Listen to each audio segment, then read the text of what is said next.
So the fingers have one running along each side. Runs right along the bones and the sides, right in the middle there. All right, so blood just kind of goes around. You can see the arrows. Shows you the course it will take and still feed all the fingers even if we damage here. So we're going to stick that radial artery because it's the safest and because it is very superficial here. We're talking only maybe a 1/4 inch to a 1/2 inch deep we can reach that artery. So you don't need a really long needle. We don't have to travel through a whole lot of tissue, so it may not be too painful.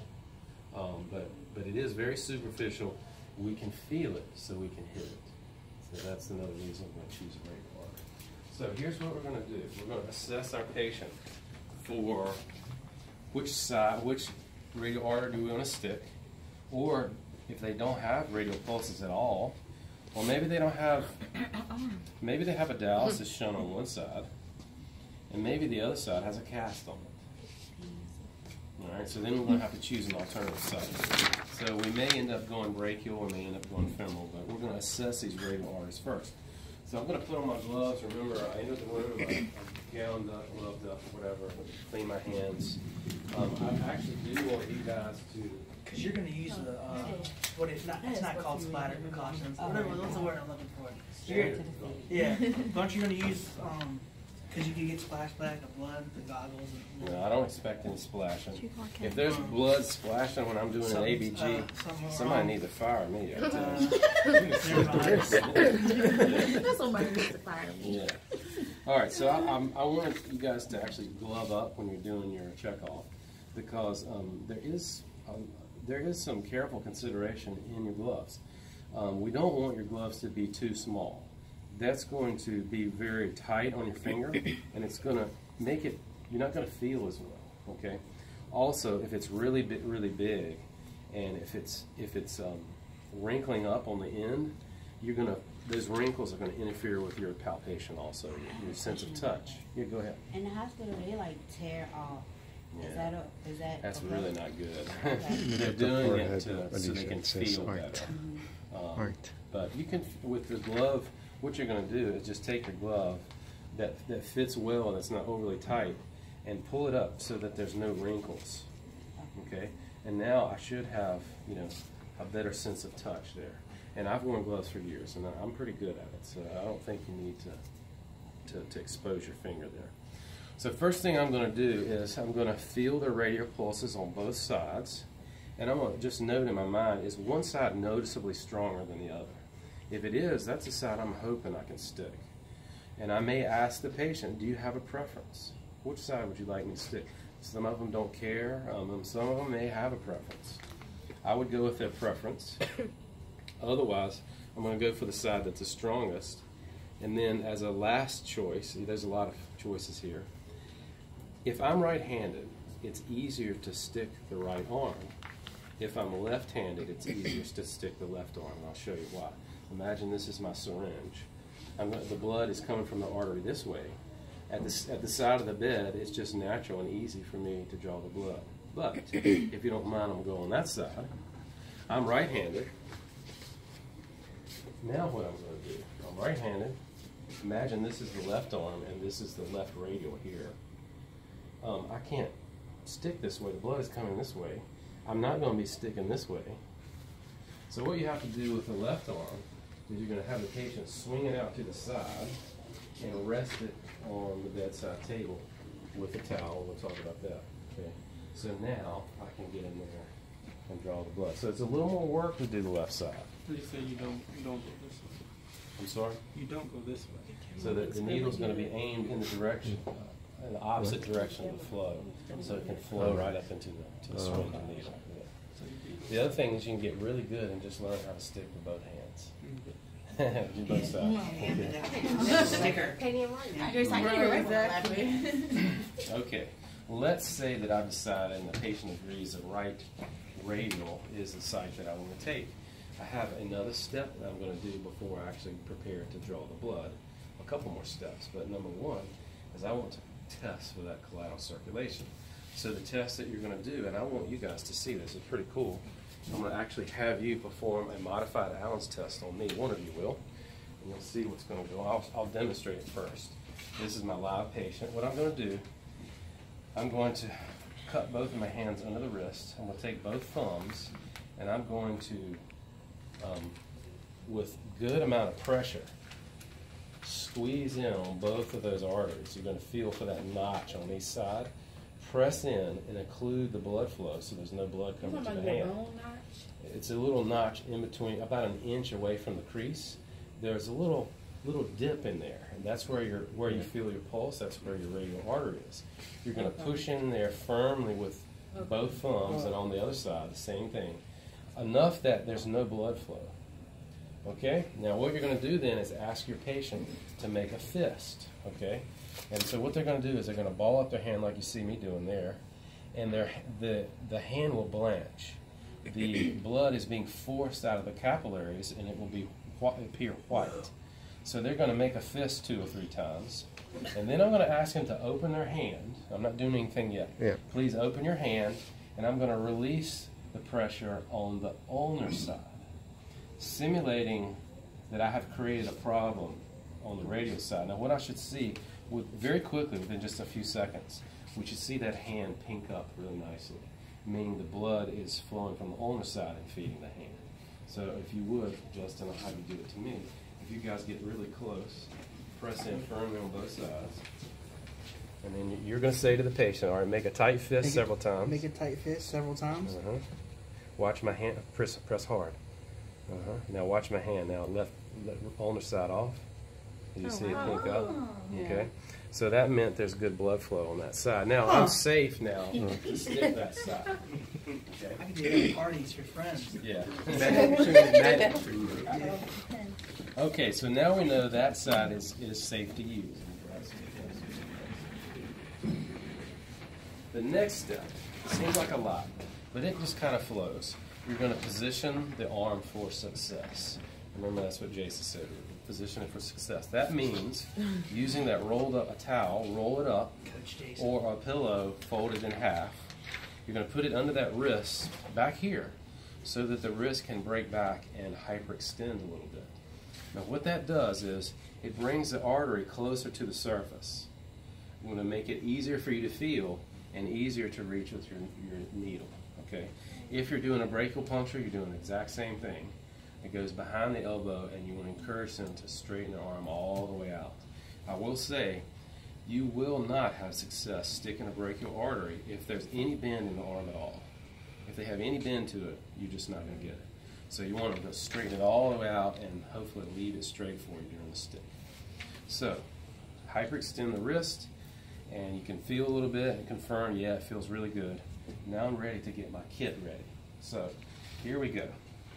Open up your kit. If you haven't already brought with you a label from the patient's chart, you could fill out the important information on this label, because we're always going to label every patient's sample that's going back for analysis. It doesn't matter what it is. If it's a urine sample, blood gas, CBC, it always has to have a label. Hospitals get written up for not doing that kind of thing.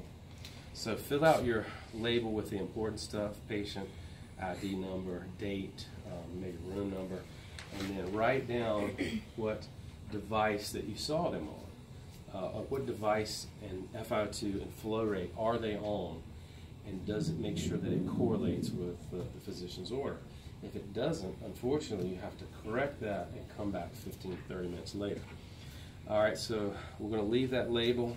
We're going to prepare our syringe. Now this is a 3 cc syringe kit. These syringes are very special. The design of it is such that we can draw off of an artery in such a way that the air that's in the syringe can escape. Okay, and sometimes kits will be 1 cc. They're a little bit smaller. Looks like a tuberculin syringe, and the needle will often be a 25 gauge, a little bit smaller. Also, this 1 cc kits, the needle will often just be like a 3/4 of an inch, a little bit shorter. Those 25s are really great for the radial site. It's really tiny. It doesn't hurt as much, so your patients will appreciate that. These are, the 3cc kit is great for anything because it does actually come, and I've actually covered this one up, but it comes with a 2-inch needle that you can use for the femoral sticks also. So if you know you're going to be sticking a femoral artery, you know you need to grab a 3cc kit so you can have that long needle that can reach the femoral artery. So get out your syringe, and what we're going to do is set how much blood that I want to obtain from the patient. Most of the time it's going to be about 1 cc. So I'm going to move the plunger on the syringe to the 1 cc mark and just leave it there. And so the other thing that we're going to do is we're going to loosen the cap here. And there's different ways of doing it. What I like to do is just pry my thumbs against each other, pinching it here. So I shouldn't recap, but prying it like that to get it loose. Now we don't necessarily need to remove it because I want to keep it sterile, but I've got it loose and I can set it aside. Now what's special about these syringes? They are vented, which means when the needle is in the artery and blood can flow up in there, the blood needs to displace the air. The air has to have somewhere to go. If it wasn't open to the atmosphere, no blood would go into the syringe because the air is above the flowing liquid. And so it would not be able to go up in there. With a regular syringe, the only thing you could do would be to aspirate the blood out of the artery. Okay, that's the only way you could do it. Now the other thing that is special about this is it has an anticoagulant inside that's coating the inside of the barrel of the syringe. In this case, nowadays, almost exclusively they use lithium heparin. This is a freeze-dried heparin, no liquid, and that will allow for your blood sample not to clot up before you can get it to the analyzer. So once I get the sample and I remove the air, I'm going to swirl it around and mix that anticoagulant in the blood sample so it doesn't clot off before I get it analyzed. So that's the two things. It needs to be a vented syringe, and it needs to have heparin. Okay. So once you stick, the blood will just flow. It'll just flow right up in there. You just set it to where you need it. Yeah, so we're going to set the amount. If I set it here, I'll get that much. If I set it here, I'll get that much blood. And so you're going to use your judgment, how much do I need? And the volume that you need depends on, are you going to be running multiple samples through multiple machines? Or do you have a machine that only requires a small amount of blood? Then you can get less. Okay? So just use your judgment. If I know I need to run a regular ABG and run it through a co-oximeter to get a carboxyhemoglobin level, I need more blood. So I'll draw that more. Okay, so so this is now ready to go. I've set my barrel. We're going to learn that next semester. What's that? Like how much you know what I mean, how much the machine. Yeah, each hospital will have different ABG analyzers, and you'll almost always just draw 1 cc unless you're using the 1 cc kits, and you're usually just doing half of it, which is half a cc. Next thing you want to do is make sure you've got your gauze from the kit handy, right there where you can get to it. There's usually a Band-Aid. I'll say that most hospitals frown upon using a Band-Aid. We want to be able to see the site if there's a problem forming. We don't want to hide it with a Band-Aid. It can be used to keep the wound clean, but we usually don't use those. The other thing that's super important is this little filter cap.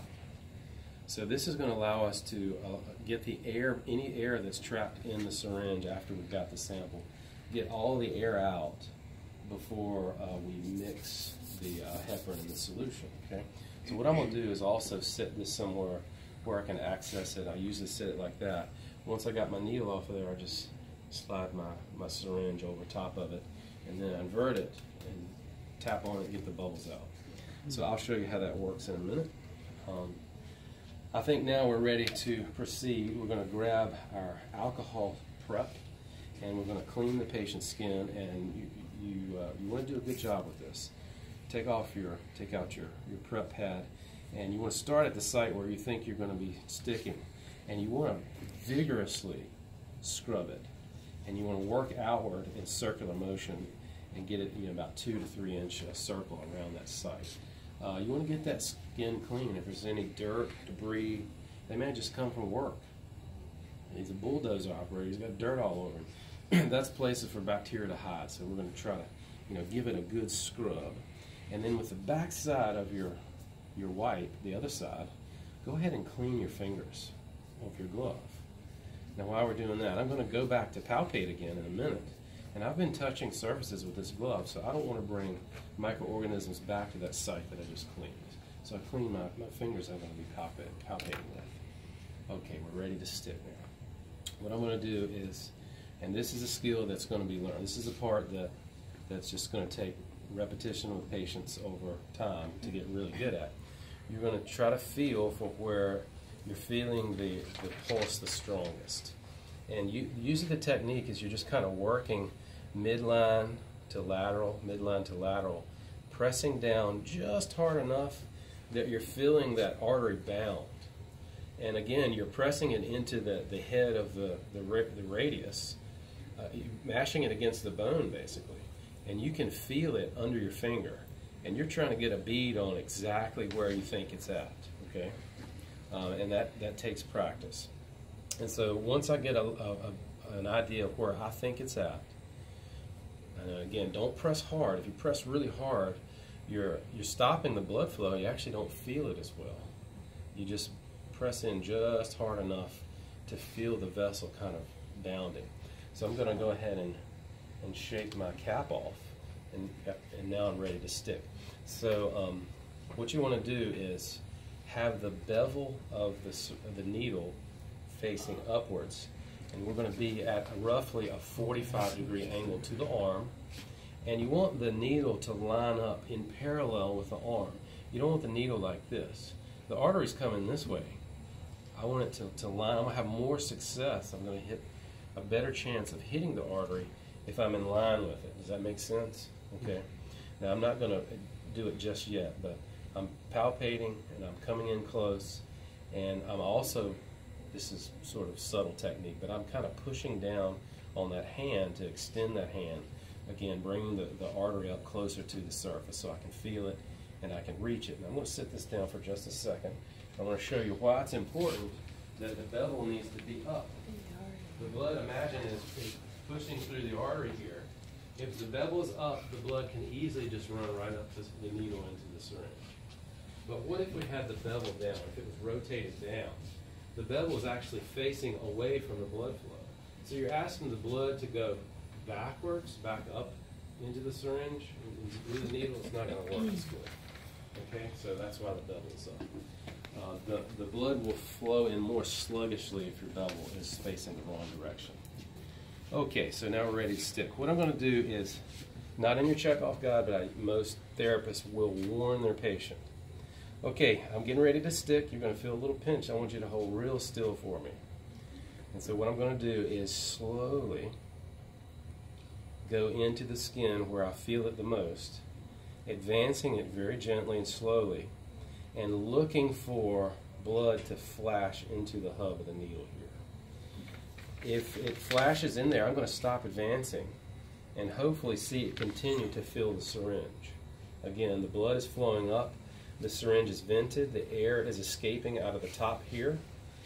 If I see a flash and I don't see any more, I'm then going to continue to advance it ever so slightly and hope that I then see the blood fill the syringe.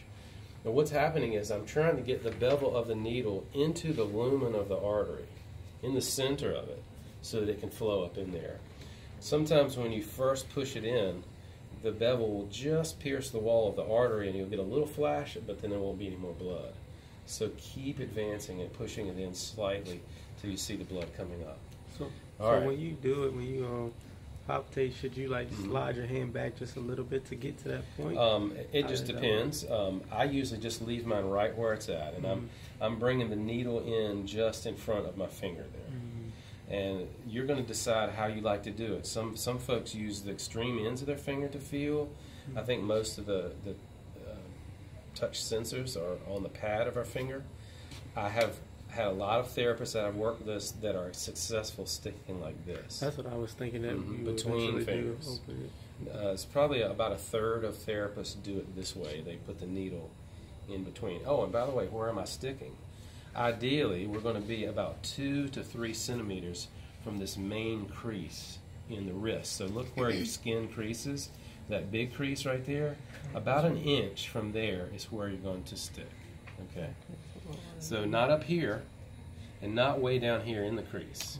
The artery is most accessible about 2 to 3 centimeters. 2.5 centimeters is an inch, roughly, give or take. So right where everybody's towed this one up. Right there. That's where it's going to be.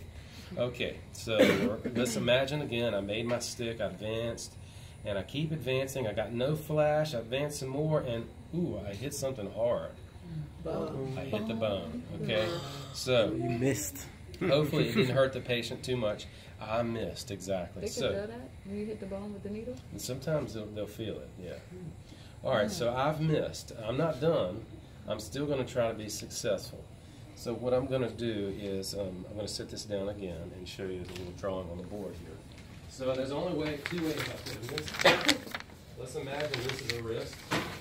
This is the thumb side here. This is radial artery. I either came in too medial, meaning if this is the center line of the arm, I'm too far this way, or I missed it laterally. I'm too far on this side of the artery. So what I want to do is try to redirect my needle to find it and reach it. All right. So once I have realized that I have missed, I've advanced the needle, and I'm not hitting anything, what I'm going to do is continue to feel, try to get an idea of where I think it's at. Which direction did I miss it? Did I need to go? Do I need to go more this way, or do I need to go more laterally? And you're going to withdraw that needle until the bevel almost is visible in the skin. All right? And I keep having to stop what I'm doing. And then what I'm going to do is redirect in the direction that I think I need to go, and then advance it again and try to hit it. If I missed it, laterally, then I'm going to aim my needle more midline. If I missed it the other way, I'm going to be bringing my needle this way and coming back that way. Now what I just showed you, with the needle in the arm sweeping around like this, is really bad. So imagine what's happening. If this is the skin, and I've pierced the skin and that needle is down in the tissue, what happens if I'm redirecting that thing? You hit other stuff. Yeah. That is slicing. The tip of that needle is razor sharp. It really is. And it is slicing the tissue as I'm redirecting it. So that's why we're going to draw that needle back all the way to the level of the skin before we redirect and then come back in. Okay. Now your notes and most of the references will say we really shouldn't be redirecting but one time. Okay. So if we miss the second time, and that does happen, if after we redirect and we're going in again and we still got nothing, we're supposed to be done at that point. We're going to cover the wound. That shouldn't bleed much because we didn't hit anything. We're going to render this safe by covering with the safety cover here, and we're going to hold pressure for maybe a minute, and then we'll get another kit and try again. You have to go through the whole process. You got to clean the skin. Arm? You can do the same arm. Yeah. Clean the skin and try again. Remember, you chose that side because it felt the best. Okay. Okay. So if you are successful, if you did get the blood coming up in the syringe, all you're going to do is grab your gauze, wait for the blood to completely fill. Hopefully it will. Once the blood strikes that plunger, that little disc on the end will swell up and seal it off. It's pretty cool. And so no air can get in, and the blood can't escape. We're going to take our gauze and cover the site. Don't press in on the needle. Draw the needle away, and just as it leaves, press in firmly with pressure. You're not being ginger about it. Give it some pressure. Now the next thing we're going to do is render this safe by just pushing it against the bed or using your finger to click that close. Now I'm not going to do it just because we want to be able to reuse this needle. So we don't put it in there first? The tab? Yeah. No, this has to come off first. I'm going to show you that next. So we're going to render this safe. Okay, I'm going to click that on there, and I'm not going to do it for now because I might want to demonstrate with this again. Okay, and so this is what it would look like. I've got the 2-inch needle cap. That's what it'll look like. And what I'm going to do, my most important thing is that I'm holding pressure. But while I'm waiting, remember I'm going to hold it 3 to 5 minutes. I'm going to go ahead and remove this Okay, I'm going to take my syringe and push it onto that that filter cap. I'm going to invert it, and I'm going to give it a tap. What that's going to do is allow any bubbles that are trapped in there to float up to the top. And then all I have to do is push on the plunger and push the air out. Now the air is going to escape through this filter, and again, once the blood reaches that point right there, it's going to swell up and seal it off, so no more air can get in, blood can't get out. Now if you push really hard, it's going to pop this off and shoot the blood in the floor, trust me. Okay, so just push it gently until it seals off, and now you're ready to just put, actually you're going to then, only now do you want to mix the heparin in the syringe. Give it a good swirl while you're paying attention to hold pressure. Give it a good swirl, mixing that heparin in well before you sit it down. Now we're going to finish watching for that our patient is the blood is coagulated. After about 2 or 3 minutes, we're going to start taking our pressure away and just visualizing, is it stopped bleeding? So what I don't want to see is in that little tiny wound that I left, do I see blood kind of seeping up or oozing up? That's still bleeding. Hold more pressure. Hold for another 30 seconds to a minute. What you might sometimes see also is a hematoma. This is one of the, I think, one of the potential, one thing that can happen sometimes is a hematoma will form where the blood won't actually come out of the wound that you left, but the blood will come out in the subcutaneous space under the skin and flow out under there and form a big bubble of blood right under the skin.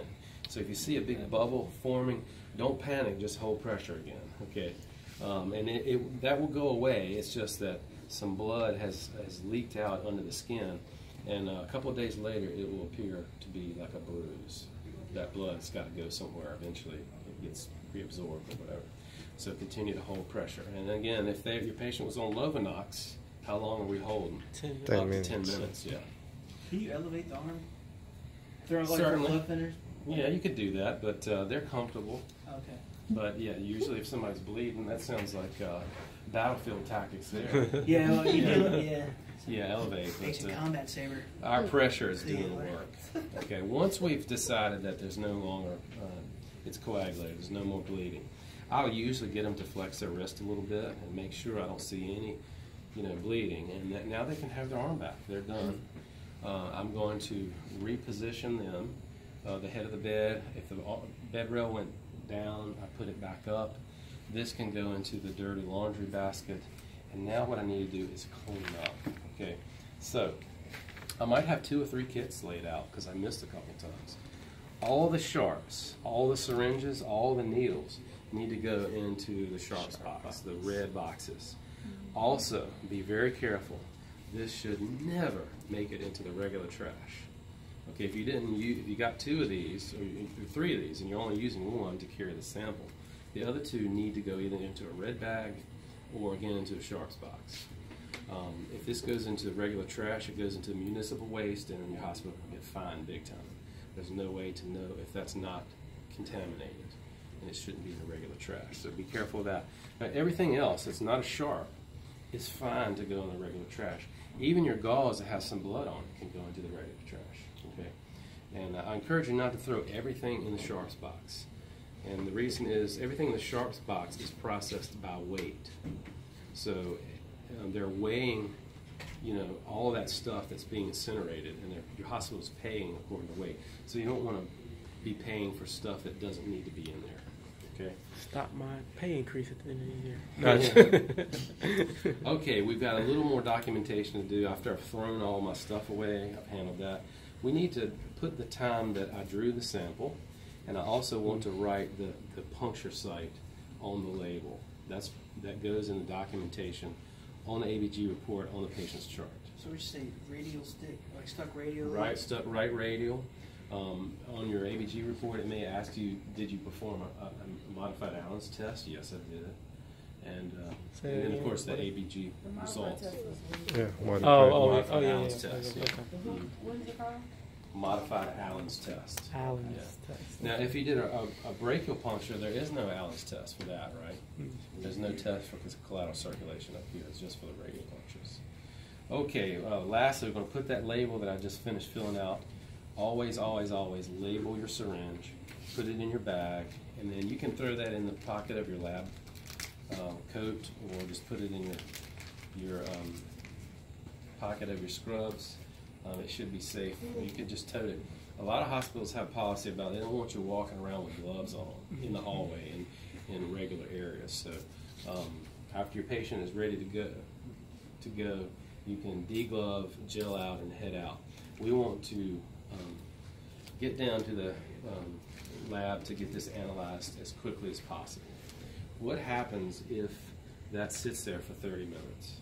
Dries up. Clotting and stuff. Clotting can occur even with heparin in it.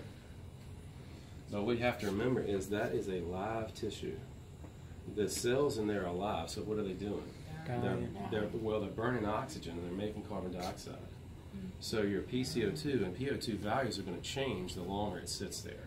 So we're going to get it to the sample analyzer as quickly as possible. If you anticipate that it's going to be, say, more than 10 minutes before you can get to an analyzer, it's best to put it on ice, slush ice. So what you're going to do, let's say you found out that the ABG analyzer is running a calibration, and it's going to be another 5 minutes before you can analyze it. Or it's down for some reason, and it's going to be a few minutes before they can get it back up. Go to your ice machine, get a cup of ice. Don't put this in there. Get a cup of ice, pour it in there, and then you're going to run a little water in there. And that's going to create a slushy solution that's going to chill that sample down really quickly. So what's that going to do for us? Should preserve the sample. It preserves it. It's going to stop all that metabolic activity. So there's no more cellular respiration. There's no more oxygen being consumed, no CO2 being made. So now for up to an hour, this can be safely stored in anticipation for analysis. Now what's going to happen in your analyzer, this is now down to 0 degrees centigrade. When I pull it out and run it through the machine, it's going to pull that blood into an analysis block that's heated to body temperature. So it's going to bring it right back to body temperature, so the tensions of the gases will be what they were in your body. Okay. All right, so get it down, get it analyzed quickly. You'll get your ABG results back, and make sure that you're documenting that in the chart. And also, if the policy is if there's any critical values that come from that measurement, make sure you're documenting who you are alerting about those critical values. So say the PO2 is 50. That's a critical value. So you would say, okay, I called Dr. So-and-so to alert him of the critical low PaO2 on this ABG. You need to tell specifically name and credentials of who you told. It's either the nurse or the charge nurse or whoever the provider was that ordered the ABG. Okay, that was a lot of talking. So what I'd like you to do